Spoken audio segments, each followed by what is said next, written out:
Tako vsako podjetje naredi kakšno manjšo napako, ko gre na trg, nemški trg, ampak ta napaka ni nujno usodna. Večja podjetja, ki že imajo neko tradicijo poslovanja z Nemčijo, naredijo manj takih napak, imajo tudi več uspeha na trgu. Recimo ene takih pogostih napak je tudi uporaba jezika, uporabljajo velikokrat angleščino namesto nemščino. Za nemški partnerji pa želijo ponavadi nemščino. Zakaj želijo nemščino? Zato, ker ponavadi jim za enak izdelek pride ponudnikov okoli 50-60 na mesec za prav ta isti segment proizvoda in potem nemški taki išče kupec izbere med tistimi, ki so mu bliže, ki znajo jezik, ki mu lahko svoj izdelek malo boljš predstavijo.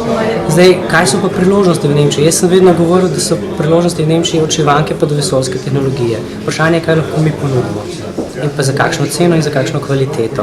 Potem pa bomo videli, kaj nemški partnerji vzamejo.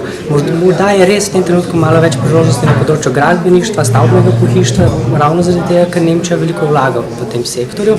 Nekoliko manj priložnosti je v kakšnem prehrambenem sektorju, predvsem zato, ker so tam marže zelo nizke, dobički so nizki in če upoštevamo vse stroške, ki naš proizvajalec ima s tem, da pride na nemški trg, so te stroške nekoliko previsoki, da bi se mu splačalo nastopati na nemškem trgu.